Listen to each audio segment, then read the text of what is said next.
Ciao a tutti da Mirko, oggi vediamo i Velox Veloce V2, nuovi motori della T-Motor ideali per droni FPV. Se volete acquistarli trovate il link in descrizione. I motori vengono venduti in queste belle scatoline color argento, vediamo subito cosa troviamo al loro interno. Ogni scatolina contiene un motore, un set di viti per braccetti da 4 mm, uno per braccetti da 5 mm, un dado autobloccante M5, viti e rondelle di riserva per fissare la campana e alcuni adesivi T-Motor. I Velox V2 vanno a rinnovare la serie di fascia media della T-Motor. Facciamo una panoramica per vedere tutti i modelli che abbiamo a disposizione. Per quanto riguarda la serie 22 abbiamo i 2207.5 e i 2208 con KV da 1750, 1950 e 2550 da usare rispettivamente con LiPo da 6, 5 e 4S.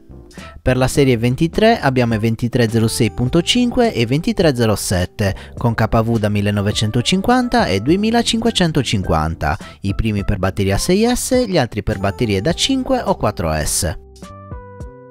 I colori sono in base alla versione che scegliamo, blu per i 2306.5 e 2207.5, rame per i 2307 e grigio scuro per i 2208.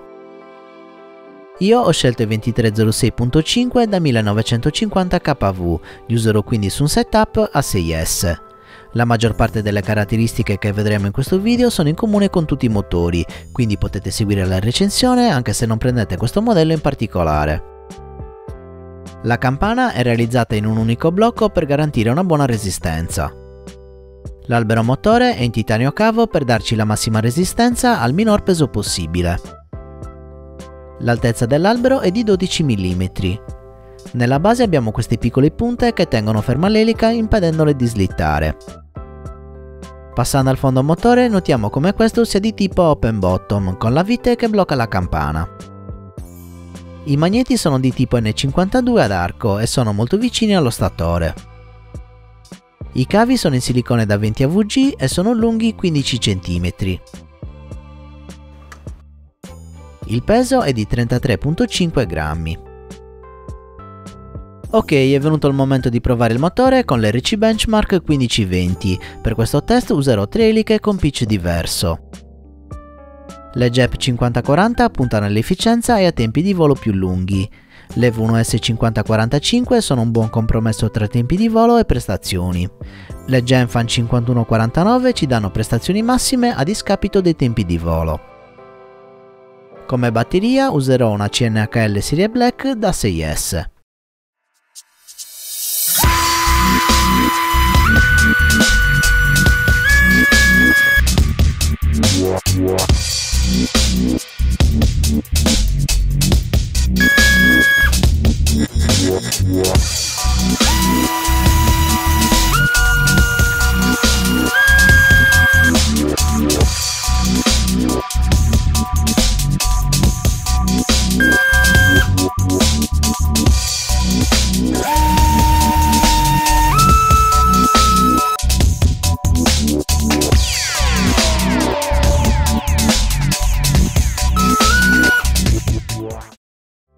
Come possiamo vedere dai risultati, questi motori hanno una spinta molto elevata con tutti i set di eliche, arrivando a ben 1713 grammi con le Hurricane 5149.